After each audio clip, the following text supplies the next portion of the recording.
Everyone, Thursday night, 9 o'clock, or just after. Welcome to this week's edition of the Handicap Rugby Chat That Matters. I can tell you 1 week off. Oracle hosted for me last week, and I've already forgotten how to run the damn show. I started the video and I forgot to go live. So eventually, thankfully, I did see a little light flashing there saying, hit go live, hit go live. So we are live indeed, and we're here to talk rugby betting, and I've got two guests joining me tonight. We've got the start of Super Rugby Trans-Tasman. It's a very interesting tournament because I saw a post on the Good for the Game forum that in theory you could win all your games and still not make the final of this tournament. So very, very interesting indeed. But let's start off with the introductions, and we've got Stoneman from Stoker's Arms. He was on last week with Gavin Cohen, and the man was absolutely on fire. I've had messages, when is he getting back on the show? Well, I didn't waste any time bringing him back. And it's, Guy, good to have you on the show, man. Great to have you here. Yeah, thanks, boys. Good to see both of you. I was a bit nervous last week, but I really enjoyed it. And I don't know if I can tip another 7 straight liner, but let's see what we can do for the boys and the girls out there. Excellent. And I know you're a big horse racing fan as well, and looking forward to maybe having you on our Durban July show, perhaps closer to the time as well. There's one of your biggest fans, Sean Nicholas. Good to have you on the show there, Sean, as well. And welcome to the boys on the live chat. And it's going down below. You know, I was going to have a cup of coffee with the show tonight, but I thought if the conductor's on board, I'm going with a beer. Conductor, good to have you back. Thanks, Brent. Yeah, always lucky to be chatting with you and back on the show. And it's great to see you having a beer. And it was fantastic to see your son bring you the beer. I remember when Jake White was called about Luke Watson, he said the only fetcher I need is my son to fetch me a beer. So well done on that.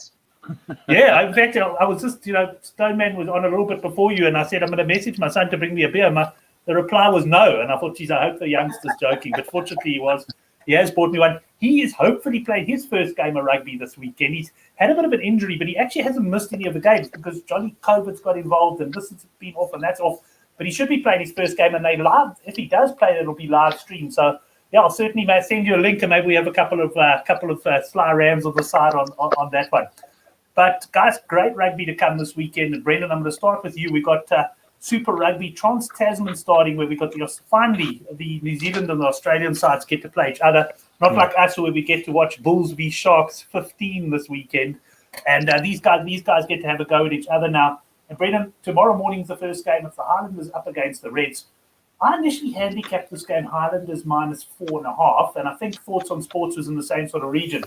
But the cap came out around the 9.5 point mark, I think, and it's been pretty stable. What are your thoughts on this one? Yeah, Brent, it's actually so flipping exciting to have the Trans-Tasman tournament, and it's so weird to say that because, I mean, we've basically been watching these teams for the last, 8 weeks or whatever the case may be, but it's so exciting to see them play each other because it feels to me like a bit of a return to normality where you've got a bit of a Super Rugby light, if you want to call it, Aussies versus Kiwis with a stadium and guys watching and crowds there, etc. Hopefully it's a good crowd tomorrow at Forsyth Bar in Dunedin. Hopefully the zoo is packed, and super excited for this. I mean, I'll be honest with you. I think I'd rather say that before we get going on this, I won't be loading any of these games purely because and I think this is my thoughts, and I know a couple of the guys have come up with the same thoughts. It's difficult to know where we sit in terms of benchmarks. It's a reference point in terms of Aussie level and Kiwi level. Obviously, you think since last year, March, they haven't played anybody else. We've obviously seen Australia play New Zealand, but, we haven't seen the franchises. So it's difficult to say where each sort of franchise is. I think the Aussies have improved. I think the Kiwis have lost, a couple of talented guys.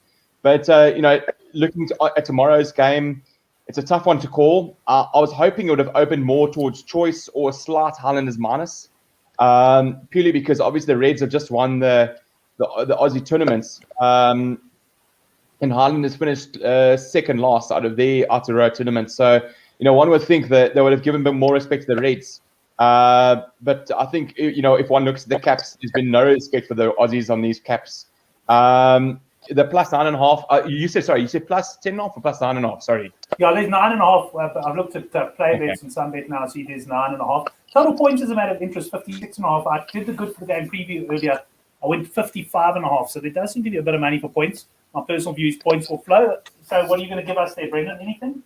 Yeah, Brent, as I said, I was hoping for more of a choice game, and I would have probably hopped on the sort of Highlanders purely because the Reds, they would have been drinking until Monday morning. Their heads would have been, they would have been popping panados like crazy, to get their rack markers going. Plus +9.5, +10.5 is a bit too big for me. Highlanders are showing a lot of injuries. Shannon Frizzell is out. He's got a court case pending for assault in a bar. So, and there's just heaps and heaps of injuries for the Highlanders. You've got Mitch Hunter 10. He's not always Mr. Reliable, but what I have done there is I've taken Scott Gregory as first try scorer and anytime try scorer as well. I just watch that bloke week in, week out. And to me, he's just becoming ultimate athlete. I can't wait to see him in the All Blacks jersey. At 12, he should be really good tomorrow to get some meat pie. He reminds me, if I watch that guy go, he reminds me of a mix of Walter Little and Philip Silla, the great French centre. So I'm really looking forward to Scott Gregory getting some meat pie. But I'll probably won't be touching the points or the handicap there. There's nothing I see as value. Right, okay. Brendan not getting too involved in that one. We've got a try score interest for you there. Stoneman, Highlanders against the Reds. What are we doing? Yeah, also, I concur. It's going to be so exciting to see a different type of rugby. But I was talking to Stiggy Stein earlier too, and we're not going to climb into anything too early. I said this will be the litmus test, the first game. You know how much I spoke up the Reds. I backed them at the beginning of the season. I've got a lot of respect for Brad Thorne. I do think they would have had a party, but he's a disciplinarian. They'll be up for this game. I think if you had to put a gun to my head, I would have a little bit of a nibble on the Reds on the plus, but I'm not going to do anything. Myself and Stein aren't going to do anything until we sort of see it. Like we've got to compare how much, if these Aussies have improved that much, and how much the Kiwis have dropped off. One of the guys on the Oracle group, on our Oracle rugby group, said he would want to take a crazy bet. How's this? He put $10 down for all the Australian teams to win. I mean, how's that for fucking donating your money?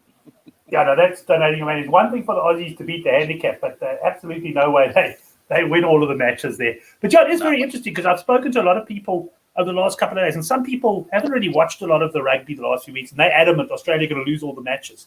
But the guys who've been watching the Reds and maybe the Brumbies to this video, they're hold on a sec. I think Aussies, they'll get a few wins. I don't know how many they're going to get in New Zealand though.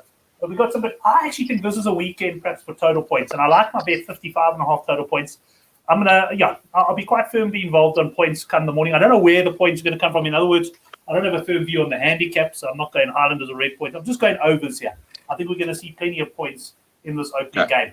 Stoneman, let's hang with you there if you've got nothing else on that one and move to the Waratahs Hurricanes. Brent, can I just say, what I would probably go, I haven't pulled the trigger yet. I'll have a look again tomorrow morning. I'll probably go Highlanders on the halftime handicap. A lot of the Reds have got their power on the bench, especially a guy like Tupou there. So if I had to look at something, I'd probably look at the first half handicap for the Highlanders to come out the gates quickly. The Reds have I haven't seen this guy play yet. Thomas, I think his surname is at 9 for the Reds. So, but I agree with you. I think under the roof in Dunedin, in front of a good crowd, I think the Highlanders would want to entertain. And even though they're missing a couple of players, when they shouldn't win, they do win. They're weird like that. I mean, that game against the Crusaders, where they smoked the Crusaders in Christchurch, was a perfect example. Yeah, that's it. So, yeah, I think we're all in agreement that the handicap's a tough one. There's other ways to bet on the game, so that's the way to get involved there. It's up to Stoneman, though, for the Waratahs Hurricanes. Here we've got a massive handicap. Looking at player bets there, 22.5. Let me just pop the Sunbet quickly and compare that, 21.5. So, yeah, this is one of those tricky ones. Are you and Stiggy staying out of the handicap here? I'm a favourites backer, and I always like to back the minuses generally. But I'd also, those Waratahs, as Gavin Cohn said, have just been absolute rubbish. The Canes haven't had a good season. They're a quality outfit. If they click, they could get busy with that Waratahs side. But you just can't go into anything like this with any sort of conviction until we sort of see what's happening there. But I'm also just going to stay away, or I can't not stay away. I might have a little bit of a nibble, or maybe do something in running and see what happens there. But that Waratahs side are really, really poor. So. Yeah, gun to my head, I'd go Hurricanes, but that handicap's a bit too big for me. It is big. Of course, the points line is going to be somewhere we can look at as well, Brendan. But it is a high points line here. We've got 59.5. I did check conditions earlier because I'm still going to do the good for the game preview bet on this one. And nothing caught my eye on the handicaps. That's why I've been waiting a bit longer than normal for the points line. 59.5, a bit higher than I'd have liked. But my bet here, and I'll give it to you just before you, I'm just looking for a price now. I like based on the handicap, that I like the Waratahs points here. And what have we got? Over under, that must be first half points. Yeah, okay. I saw 9.5. I got very excited, but that was first half points. Waratahs total points 18.5. I like the Waratahs to get some points here, Brendan, because at the end of the day, I do think the Hurricanes will win comfortably. But as bad as the Tars were, they actually were one of the better attacking sides for me in the tournament. They just couldn't keep it together. What are you thinking? What's your thoughts on that? What are you doing in this game? Yeah, Brent, it's another tough one. Hey, I mean, in days of old, I would have been all over the Hurricanes to cover that cap, but it's just not the same Hurricane side of old. They got Ruben Love at 10, and sorry, off the top of my tongue, I can't remember their 9, but it's a fairly fresh 9 and 10.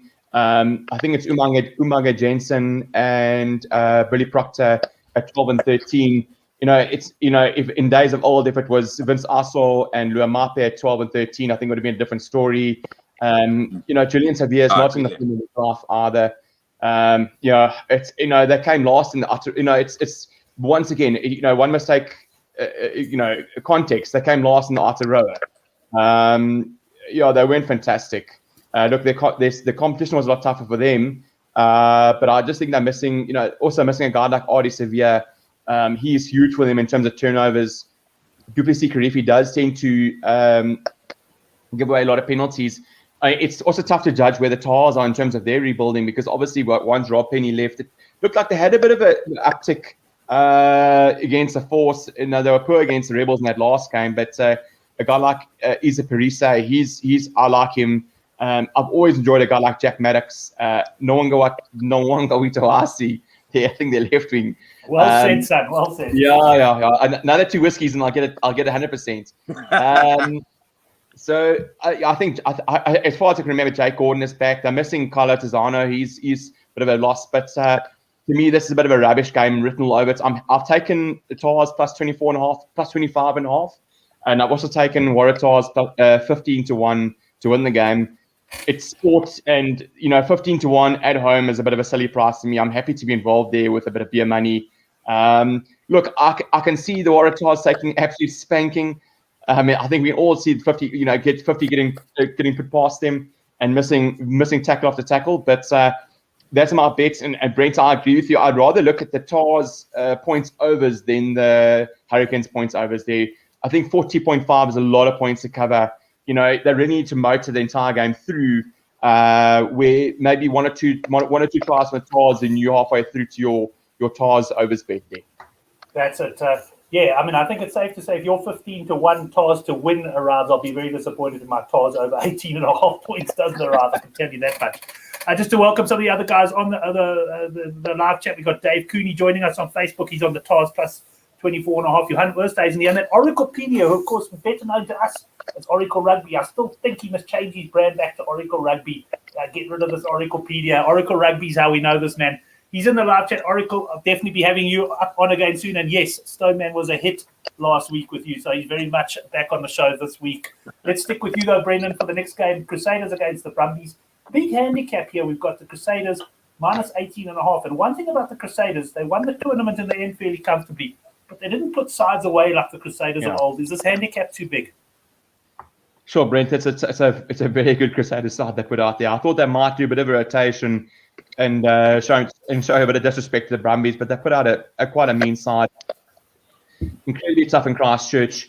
I mean, if you look at the Brumbies, they've been pretty much champions in Australia for how many years? I'd still say they pretty much one or two of the best sides in Aussie. To get a plus 21.5 cap against Crusaders, sure, that's not much respect shown to them. I fancy them to cover that. I'd probably want to look at probably the halftime handicap there. We all know that Crusaders side last 20 minutes, when that engine gets going, they can score those tries from the own 22, etc. Once again, we don't know. I'm not putting heavy stakes in this game. We just don't know what the bodies of. I saw the training photos on Instagram for the Brumbies. They looked fresh. They looked up for it, but you just don't know what that physical toll took on them in that final. I mean, they were defending with 13 men. That's physically got to take a toll on them. And similarly, Crusaders won won easily in the end, but they would have had as well physical game. But I'll probably take Brumbies in the first half there and see what happens. And yeah, probably something in play, but nothing big for me. But this cap to me is way too high. Yeah, for me it's a little bit charged. Well, David Nello there saying the Brumbies generally do well in the first half, but I did enjoy Sean Nicholas's comment there. Stoneman is Durban's Jurgen Klopp there. That's coming from a Liverpool fan, so I really enjoyed that. Henrik Swart saying Crusaders showing some cracks this year. I have to agree on you there, and I also couldn't trust them this week on the minus. Sean Nicholas saying Brumbies under points. We haven't got a points line yet, although I haven't seen one, but if anyone does see a points line, let us know what it is. Let's see what Stoneman's view on this one is. What time is this game, Stoneman? It's 9 o'clock in the morning. Will the pub be open for the first beer then? Yeah, the pub's always open, huh? Good news. I don't want to sound like I'm just a yes man, like we used to say when I was a caddy there. They always just agreeing to everyone. But I can't argue that. Just an interesting point there is it's pretty cool that old Cody Taylor will run out for his 100th cap, which is always quite nice, although it's nothing to do with punting and all that. It's always quite special when you see something like that. I've been a big Crusaders fan my whole life, made a lot of money off them. They got over the line last week. There were times in that game that I think Mackenzie also missing those kicks. It could have gone a little bit of a different story, but I knew at the end they were always going to come good. Same story. That handicap for me is too big, but then I don't like backing against a team that I like so much, And those Crusaders, if I had to, once again, gun to my head, I would go on the Brumbies on the plus, or maybe look at in running as well. Yeah, and maybe the Brumbies halftime handicap. A lot of guys pointing out the Brumbies do go well at the break. And yes, the Crusaders are one of those points. It's a bit like the All Blacks. You can have them at plus 16.5 on the opposition, and they could be leading by 2 going into the last 10 minutes, and they actually can storm through and still beat the handicap. You just never safe. Talking of that, just a quick one. Last week I was on the Bristol Bears, accidentally in fact. I was trying to back the Exeter Chiefs and somehow mixed the sides up. And I had a bit of a tilt bet on them. And they were Brendan, I know you were on them as well. I had minus 9.5. They were 15-0 down after 32 minutes. And they came back to win the game 40-20. So unbelievable. I can tell you one thing.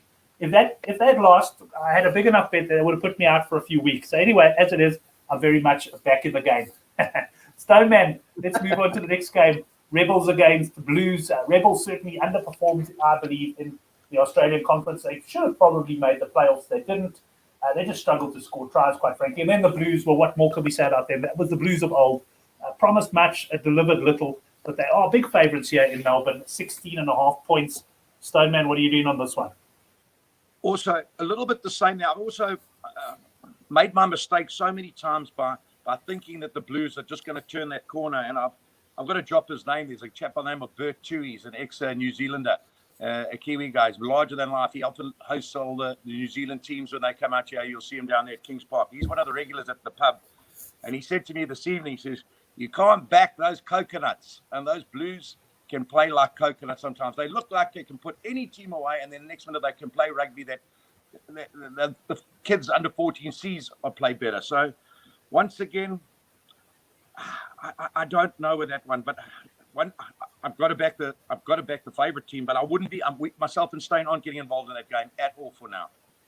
Yeah, I think I'd be going. I think Rebels plus probably against the Blues, but this is another game. I haven't looked at conditions in Melbourne yet, but I'll be looking at the points lines. Conductor, what have you got for us here? Yeah, Brent. I've taken Rebels here on the plus 18.5 as one of my stronger favourites. I'm hoping the Dave Wessels era has gone, and I don't know how good Kevin Foote is. I believe he coached Archie Tigers or UCT Archies or whatever they're called now, and he coached Perth Spirit to a final. I'm not sure how good he is, but anybody's got to be better than Dave Wessels, the most positive guy on earth. You could be thumped and you'd still find positives in the game. I'm actually betting on this game more because of the Blues being absolutely toilets rather than the Rebels being good. The Blues just astound me. I was just so disappointed. They look when Bowden Barrett was at 10 or 15 for them, they looked like they had turned the corner and was just leading for better things. Auckland Rugby has turned around. They were in the final of the Buntings Marta 10 Cup, whatever they call it now. So they were looking really good. It looked like the whole sort of reach and turned around, but the second half of that Aotearoa tournament, they reverted to the Blues of old, like that stereotypical Blues of old. Dumb decisions, like absolutely decisions that like made you scratch your head, props grabbing ahead, ill discipline, like where Sotutu is trying to knock the ball out the guy's hand in front of the ref, ill discipline, their prop shoulder charge in the guy on the halfway when the Blues had a chance to get back in the game. That was Crusaders, if I remember correctly. I remember that one. Yeah, I mean, it was the Chiefs. I can't remember. Yeah, I think it was the Chiefs. Shocking discipline. I can't back the Blues. Look, what's so disappointing? They've got incredible props. They've got the talent to put the Rebels away by plenty tomorrow. But they'll do the same. They'll look good for 10 or 15 minutes of the game, but they just get bogged down on this quagmire of bad decisions and poor play. To me, rubbish versus rubbish tomorrow. I'll happily take 18.5. I can see the Blues winning, but I mean, if I looked at that game against, let's call it a Chiefs B/C side, they almost lost that game. It was very flattering for them. They scored 2-3 tries at the end of the game there. They looked incredibly poor. Aotearoa Black, oh my goodness. Surely you can go to the petrol station in Wanganui in New Zealand and find a better 10 than Aotearoa Black. And Harry Plummer on the bench. I mean, I cannot believe these are your two best 10 options. And TJ Fayani, I read an interview about him. He was like talking up how he's considering big contracts from Japan. I'm like, mate, you've already played. You've done nothing the entire tournament. You're talking yourself up like Sonny Wall Williams. So I think to me, the Blues have got a massive ego problem. I'm hoping the Rebels have come to their senses and will play good rugby. I'm all over Rebels, 18.5. Rebels 18.5. Well, we'll stick with you for the next game. Another game which has seen some quite serious money from what I can see, where the Western Force opened up sort of plus 18.5, plus 19.5, and now plus 14.5 against the Chiefs. I think a lot of people sharing my view as well that perhaps the Chiefs won't be quite up for this one after the disappointment of the final. The Force certainly showed some improvement. Are you throwing that into a double with the Rebels, perhaps, Brennan? Who's that? The Force? No, I won't be touching that game. As I'm leaning, I think the handicap started out about 17.5. I think it's dropped to 15.5 now. I'm hoping it'll still drop a little bit. I'm not a Rebel. I'm not a Force fan, especially now they've dropped. And I cannot understand. I'd love to pick the Force coach's brain. Why would he ever drop his best 10, Miotti, who literally got into the finals or that playoff game for McIntyre, who has done absolutely nothing for them, is beyond me. I think the Force's pack is decent. They should shunt the Chiefs around, but that Chiefs backline, I think, could cause holes. And this is the one aspect where I think the difference between the two leagues could be massive exposed. If the Force are going to kick onto the Chiefs, it's going to be problems tomorrow for the Force or Saturday. With guys like Chase Tiatia, Damian McKenzie, Anthony Brown, these guys will love to get that ball kicked onto them. They'll run all day at the Force. I think the big difference lies in is where the Aussie teams run straight at the guys, where the Kiwi players are put into space, run around them, be a bit more creative. So I'm leaning here on the minus, and I probably won't get involved in this game. I just can't back the Force. Right, I'm just asking the question on the live chat there. I went to a couple of bookie sites. I didn't see the South African betting. I did see some early in the week, but I see World Sports betting up. So when we get onto that, we'll talk about it. But let's first get Stoneman's opinion on the final game of the weekend, Force against the Chiefs. Yeah, like I said, those Chiefs, they could have beaten the Crusaders last week.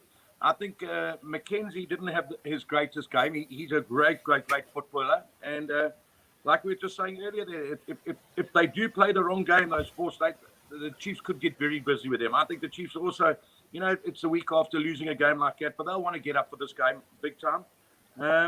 I'm liking the Chiefs there on the minus there. Chiefs on the minus, right? You're getting to the level where you're considering backing the Chiefs.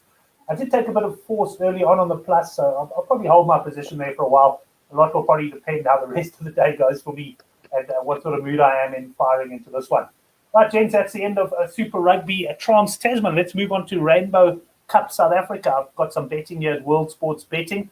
And the first game we're going to talk about is the Lions up against the Stormers. And here we've got Stoneman. I'll start with you. The Lions plus 4.5 against the Stormers. Plus 4.5 points. Underdogs at home. Both sides, of course, having lost their opening 2 games.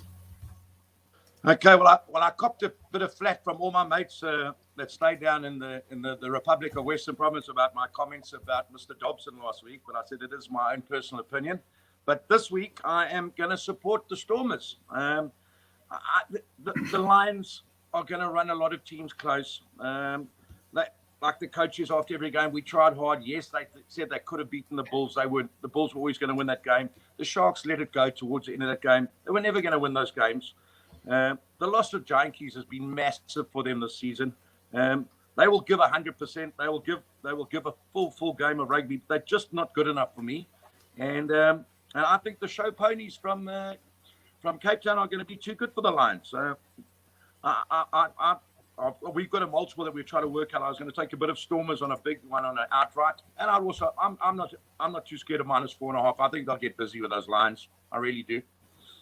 Yeah, I must say, I have to say that for your beloved Lions. I was going to say, I'm in the camp as well. I also think the Stormers will take control of this game at some point and pull away. But I was laughing because I saw this comment come up in the bottom corner of my eye, and I didn't see who posted it, but it was 16-10 Lions. I'm a Lions punter, and I thought, I wonder who this could be. I should have known. It's Oraclepedia and his beloved Lions. He reckons 16-10's the business there. Brendan, have you had enough whiskies to throw your hat in with a ring with Oracle? Yeah, Brent. Initially when this bet opened at minus 3.5, I thought it was Christmas, and I was actually so super bullish on the Stormers. After a couple of hours of reconsideration, I'm not sure. I've put some money down on the Stormers, but I must admit it's with long teeth. I don't rate the Stormers coach, as you know. It's well documented my position on the Stormers management team. But I just cannot back the Lions team. They've got a 19-year-old at 10 for them tomorrow, Jordan Hendricks, who's the brother of the Sharks scrum off, Jaden Hendricks. So he's the 19-year-old brother. He's come in. I mean, he's an experienced. The Lions lost their best attacking weapon is that Tian Swanepoel, the guy that can spot it from 95 meters out with his eyes closed. They have got Willem Alberts back. That's something, but he's 36 years old. I mean, I don't know how much influence he's going to make. It's at the end of the day, if I look at that Stormers side, it's difficult to go against the front row of Mbanami, Kitsoff, and Mahadaba with Peter Steff there. They got a good couple of youngsters, an experienced backline versus a Lions team that's in a rebuilding phase. I do feel sorry for the loss, as Stoneman says, Yankees to France, Swanepoel to injury. It's minus 3.5. One has to feel that if the Stormers don't clear that, the Boks have a big problem. That should smash the Lions. Right, so Stormers on the cap for you there.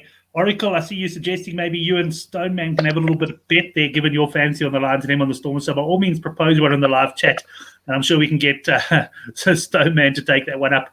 Let's stay with Brendan, though. We move to the next game. It's the Bulls against the Sharks. Yeah, the Bulls, of course, are 2 for 2. So are the Sharks. And we got a handicap here of, I think it was minus 3.5 Bulls. I saw there at WSB. I'll just quickly go double check that. Yeah, Bulls minus 3.5. Brendan, what do you reckon on this one? Yeah, Brent, I've shopped around. You can get Sharks plus 4.5, and that's where I've gone. Obviously, the replay of the Currie Cup final. I like the Sharks there to keep it close. As I said, the Bulls have been very good to me the previous 2 weeks against the Lions and against the Stormers last weekend. They did the business. Very impressed with Jake White and the way he's turned that team around.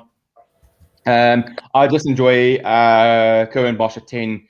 With that boot of his, he can just turn them around like a tennis player with a massive forehand or a big serve. He's just got that power to drive them back in time, put them on the back foot. There's enough talent in that Sharks team with guys like Abel Elefasi, Simbu Nkosi, to give the Bulls problems.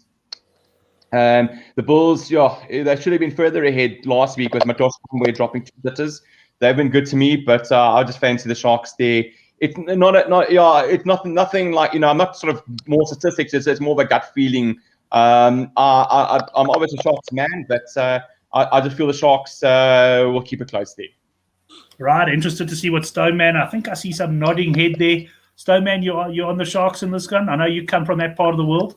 Yeah, I do. And like I said last week, I bet with my head and not with my heart. And I've also loved punching the Bulls for years and years. And I'm up punching the Bulls. But this game, definitely, I spoke to Stick earlier. Just an interesting point there. I don't know if you guys realize it. The Bulls gave away 20 penalties last week against the Stormers. And then the Sharks gave away 18 penalties against the Lions. So there's a big thing about discipline. Whichever team can get that under wrap. The Sharks, they like to win at Loftus. Don't be surprised. I'm all over that plus, and I think the Sharks could win it. This return of this Jaden Hendricks-Alati, he was brilliant for us in the baby box.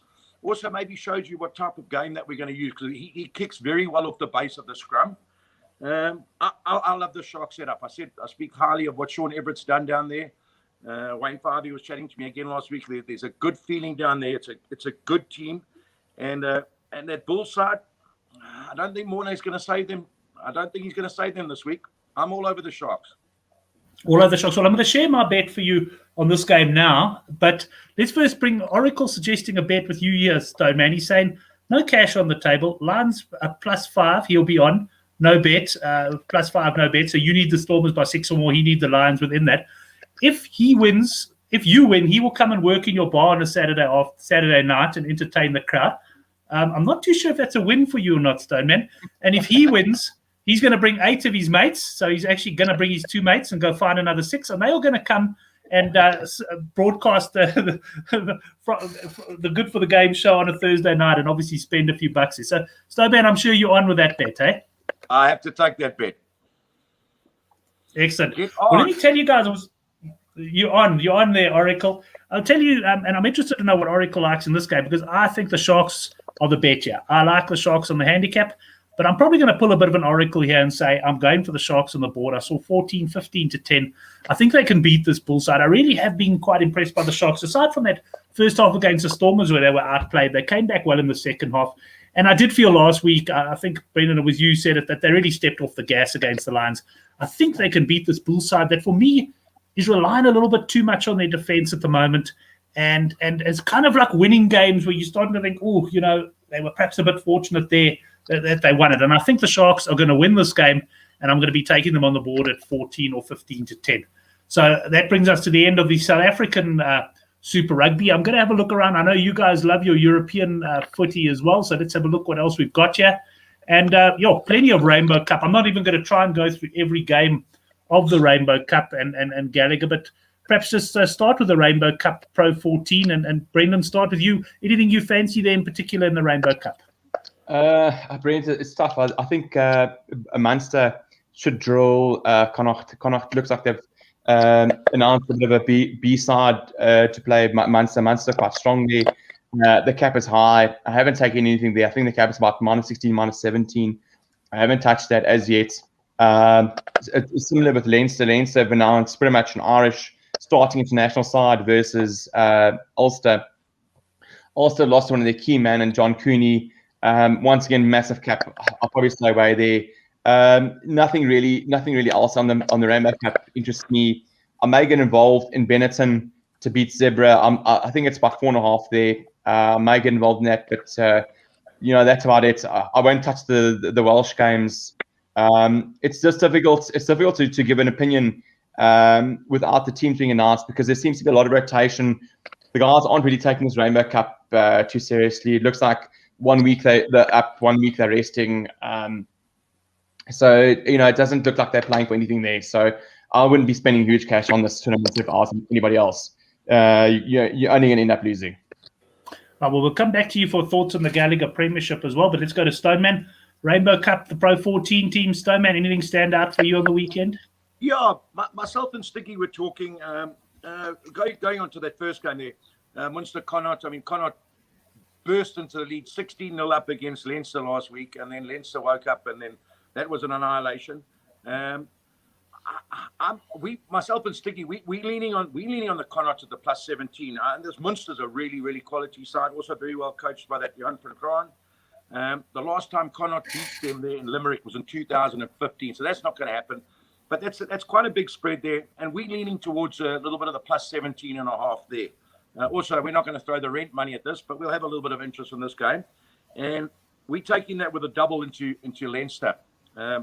We all over Leinster at the minus 17. I think Stig's found it something. I think about 8 to 10. We've got it with Lance Michael, and that's our double there. That we're going to have a little mess around with that double, plus and a minus. That's what we're doing. Plus and a minus. Look, I must say Leinster, one of those sides I never like going against them. They're a little bit like the Crusaders in New Zealand. Boy, they can turn things around. And I mean, they certainly turned that game around last weekend after they looked in all sorts of trouble. And I was hoping to get on them and running, and I actually missed the opportunity because by the time I wanted to jump on, the points had started to flow. So that's your Pro 14. Of course, team news, and that could be crucial in some of those games. Let's have a look at the English Premiership. And Stoneman, I'm going to stay with you. We've got, at the moment, it looks, I don't know if this is all the games, it looks like we've got about 5 games this weekend in the Premiership. There is, I think is there not 6? 5. Is there more? Could be more. I'm just looking at the one book. I don't know if they're all priced up. I think it's 7, Brent. 7, okay. So that not all of them are priced up here. But take us through what you fancy there. Well, the one game now, this is my betting partner now are banging heads about this because he's a big Leicester fan, the Tigers. And I just saw something that stuck out to me there, and I see the handicaps already moved without the team sheets going out. So maybe the words got out. Sticky was telling me just earlier that handicaps moved from minus 2.5 to minus 6.5. And I think Leicester also, they've got their eyes on that knockout game. So, also Quins are I think they're 5th on the log, so they want to try and stay in those top 4. I think Leicester aren't interested in this game. Not that they're not interested in this game, but that stuck out to me at the beginning of the week. And some of the boys in the Oracle Rugby group got on early in the week. I think on Monday or Tuesday they got onto the Quins. So I feel so strongly about that. Even minus 6.5, you could maybe get them at 4 to 10 with another multiple, or take it into a golf bet or a rugby bet. But I think Quins will be the business there. I think that's sort of like a banker for me. I think they'll win that game comfortably. Excellent. Well, interesting. Brady just coming on. He's one of our regulars on the Good for the Game forum as well, and saying Tigers plus 6.5. His best bet in the Gallagher. So interesting to have such a difference of opinion. But I hear Stoneman what you say that often it's a team. It's not that they go out there thinking we don't want to win the game, but if they've mentally got something bigger to focus on, they may not be at 100%. So we'll certainly watch the betting. There's already been a big move. I can tell you, I just looked at Sunbet. There is still minus 4.5 if you do want to follow Stoneman on the Harlequins, and if you fancy following Brady, well, then look out for the plus 6.5 on Leicester. You may even want to wait because it seems like the line is heading in that direction. Anything else for you, Stoneman, on the Premiership at the moment? I know team news and that plays a big role. I haven't done as much work as I did last week on that, and Sticky hasn't run the algorithms and all that. So we'll definitely be punting, but I can't give out too much. No, that's right. That did stick out at me. Excellent. Right. And let's see what the conductor says on that one. Has he run his algorithms in his mind while we've been speaking? We're about to find out. Brent, the only algorithms I run is Gen Fidich into my glass. That's the algorithm that runs with a couple of blocks of ice. And as long as it keeps running, the tips keep coming. So, no, tomorrow's game, Bath versus Sale, that's a difficult one. Bath really, they've lost, I think the last 3 on the bounce. At their home, they've brought back, I think, Underhill, Falatau, Zach Mercer, I think, if I'm correct as well. So it's a it's very tough loose show for Sale. They are missing their front row all through 2 through suspension, 1 through bad injury. It's going to be a tough game against a very, very physical Sale. I like unders there. I think the line is at 47.5. I'll still take unders there, purely because Sale have a similarly dominant loose trio of Curry, Dupree, and somebody else. I just can't think of the top of my head, but really, really strong pack. I like the unders there. But, skipping on to that Leicester game, funny enough, everyone's focused on that. I took a massive strike on Leicester, 14-10 to win the game. Yeah, absolutely. They've got a final next week against Montpellier, but they rested most of their team against Sale, so they'll play their strong team against Harlequins. I really like Leicester here at home. You know, they've got some big poppers in the forwards. To me, Quins are tiring. You know, they've played two of the last games they've played with 14 men. They're missing Mark Brown, missing Andre Esterhuizen. That's two key guys in their backline. They'll probably play Tyrone Green 15, and they're missing Will Evans at 7. He's just absolutely crazy good Lucy for them. You know, they've won their last 2 games in injury time with a Marcus Smith try. So, you know, they always say, you know, quality teams win it when they shouldn't. So I agree with that. Quins have been playing absolutely brilliant rugby, but for me, I can't look past this Leicester side. I hope the money keeps coming. Like I said, I've taken it 14-10. I'll take the 6.5 if I can get it. If there's 7.5, I'll snap that up. This is big to me. Leicester have won last 8 out of 10 games at home. And I think the 2 games that did lose, I think was by about 6 or 7 points. So, you know, statistics favor you in this one.